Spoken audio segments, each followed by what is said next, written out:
Hey there guys, we're over here in Atlanta and we're about ready to go have some fun. I'll let Catalina tell you about it.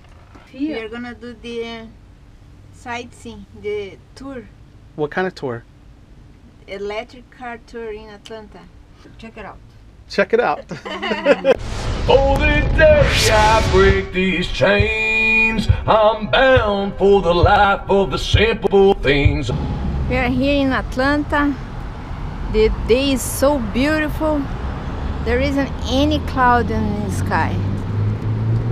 Riding the bus, huh, baby? Yeah. Bus stop.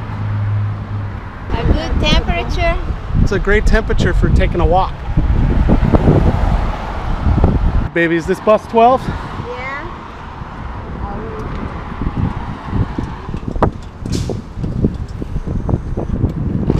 Go ahead, guys. Going to Midtown Station, right, sir?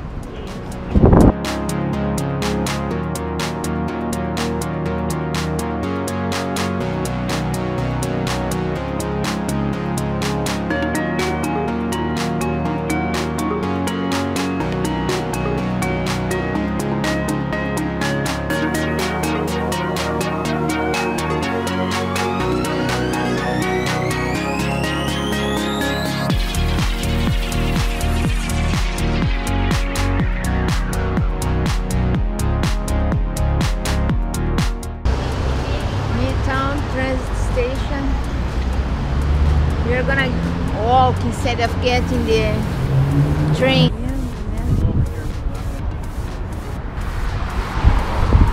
Doing a nice little walk through Midtown, we decided instead of hopping the train down to Peachtree Center for our meetup point, we'd just walk.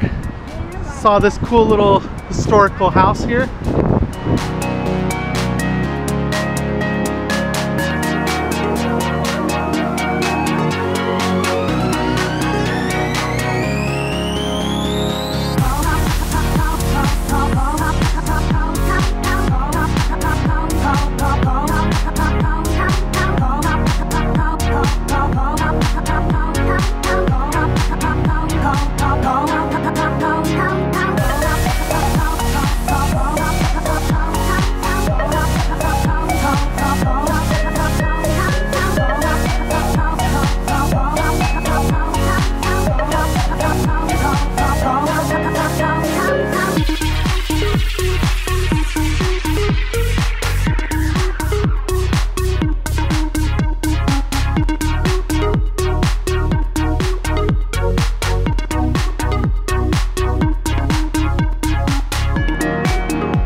My name is Mira on the wall. I'm not a native of Atlanta, but I get to drag you all around the city today, and my co-guide today. And I'm Nancy. I am an Air Force brat, moved all over the world, but Atlanta has always been home base for me, certainly over the last 50 years. I'm the senior citizen of the group, So but sweet. it is nice to be able to show you Atlanta this afternoon. So the tour today is about our past, our present, and our future. You guys may remember a little movie called Gone with the Wind, which tells the story of the burning of the city of Atlanta during the American Civil War. And it was because we were a railroad hub that they wiped us out. They said, you're making ammunition, you're shipping men, we're going to burn you down. So no architecture in our city predates that time frame. So Nancy and I have our work cut out for us. We have to paint a picture for you of who we were, who we are, and who we aspire to become. What's great about this little car, though, is we're going to project our voices so that you hear us very well, but also now you can actually talk to your guide. It's a little bit different than being in the big trolley or the bus. So if you have questions, pipe up and ask. If you have concerns, pipe up and ask. That's what we're here for, to fill you in exactly on what Atlanta, Georgia is all about.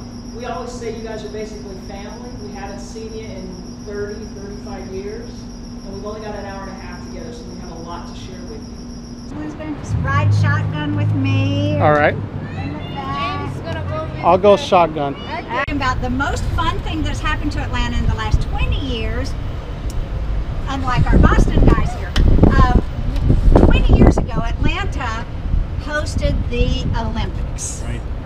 And for Atlanta, it was a great thing, but it was so controversial, just like for Boston.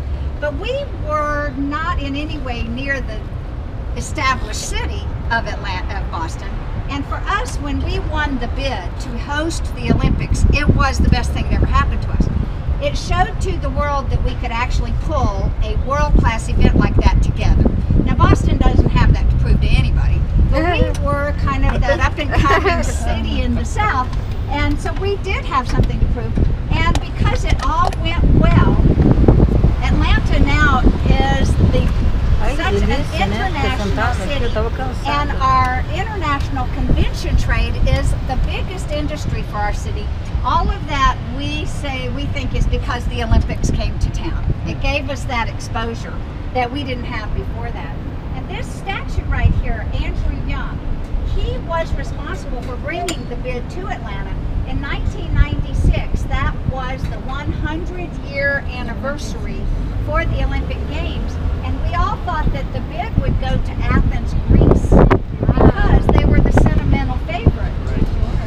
But he had been a United Nations ambassador under President Jimmy Carter. He also had been the mayor of Atlanta for 2 terms, and he was a civil rights icon with Dr. Martin Luther King. So he had contacts all over the world that he sort of could build to bring the bid to Atlanta, which many people in the world had not even heard of us since Gone with the Wind. That's all they knew about Atlanta. So it was wonderful for us to be able to come into the modern world and say we are more than just the Civil War. And we also have a new soccer team that we have just acquired, professional soccer team. So now we really feel like we're part of the world again. We're just struggling to get here. And they named it last week the Atlanta United FC. So lots of controversy about that. I kind of wanted it to be Atlanta Bears or something. During the Olympics, it was really the fun social scene. You would go into there's some escalators that would take you down 2 floors to tunnels and alleys, and it was very fun. It died. You see, it's a ghost town now. There's nothing here. It died in 2006. And the reason we even bring you here is because it's still listed in a lot of our tour books, and things to do in Atlanta come to Underground, but there's nothing for you to come back to. We don't want you to come back. But this is all going to be developed in another 6 to 8 months. They're going to make it into a hotel and a residential area and a grocery store, all totally newly developed out. But What killed it? great question. That is exactly what I wanted you to ask. Because what killed it in 2006 was this building over here with the yellow column and the green roof. That was the original World of Coca-Cola Museum. And it brought over 100,000 visitors to Atlanta every year. And when they moved from that spot over to the Centennial Park, that took all the tourism from this side of town. And we have our state capitol back there with the gold dome. This is our government side of downtown. And we have our city hall over here. But all those politicians, not enough to keep Underground alive. Everything shifted over to Centennial Park. So this became just sort of a wasteland. And now we're real excited that it is going to be part of this redevelopment gold rush in the United States. Actually 20 years before California, but it was a small little thing. But it's enough to keep our dome shiny, and that's all we care about. So that's it. That's what matters, That's right? what matters. You have That's a shiny dome. Yes, that's all that counts. All right, now you notice these blue signs here that say welcome. We're entering the Georgia State University area of downtown. We are a college town, and not many people think of us as a college town, but we have 6 major universities just within our city limits.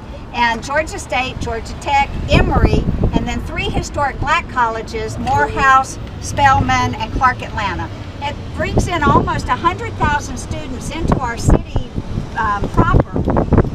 And Georgia State, up until 6 years ago, was a commuter college, very popular, but everyone came to school and then went back to the suburbs to live. And that's typical of our downtown area.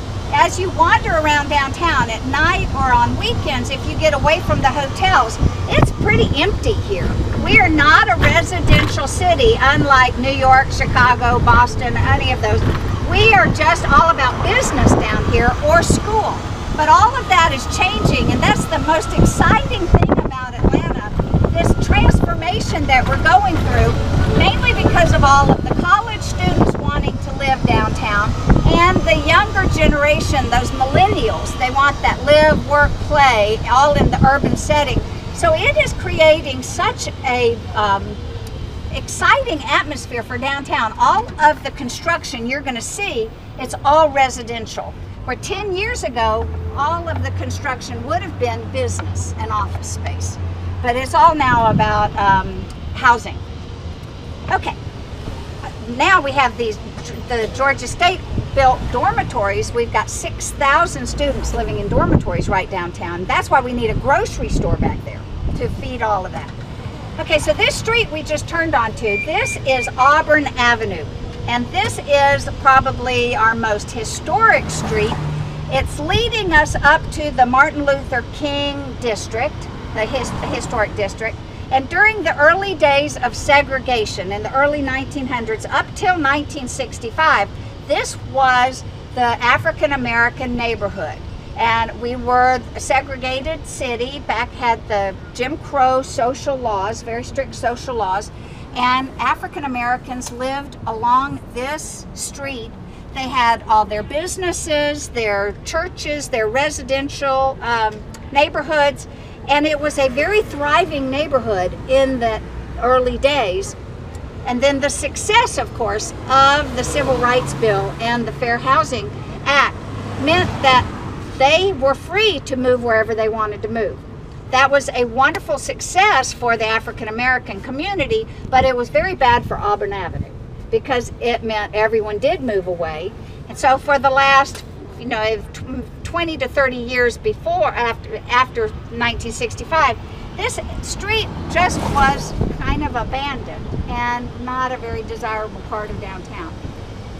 Only in the last 10 or 15 years, it is now on our preservation list of great revival, and we have an appreciation of what happened here 50 years ago that is making all of this street start to be noticed again. We just passed this big red brick building under construction right behind us on the right. Is a library built focusing on African American culture and history, only one of 4 in the whole United States. And this little red brick building is a museum that traces the history of African Americans back 6,000 BC. So long before they came to this country as slaves. It's got great interactive displays. It goes back pretty far. It looks pretty small from the street level. And then this street is slowly becoming revitalized with a lot of new growth. But this building here is a good example of where we need to go. This great building, which you see has got fake doors and fake windows, it has been sitting empty for about 40 years and just decaying. And the city just finally pulled the money together to buy it. And within hopefully soon, it's going to become something wonderful. We just don't know what yet.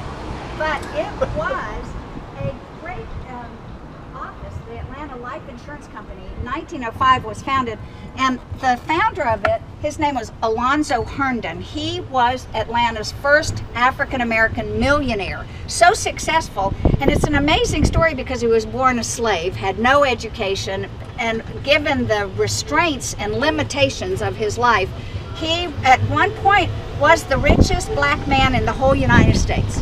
So it's an amazing story, but when he could move his company over to Peachtree, he did. And now we're going to do something to try to remember that story. This orange building here was a very famous Royal Peacock nightclub.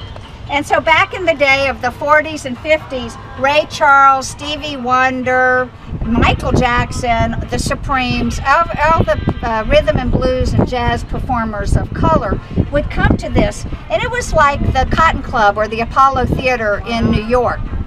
Get out there, connect with people, live your big story. Make sure you do something every single day to reduce food service. Peace, guys. without you, my friend. And I'll tell you all about it when I see you again. We come a long way from where we began. Oh, I'll tell you all about it when I see you.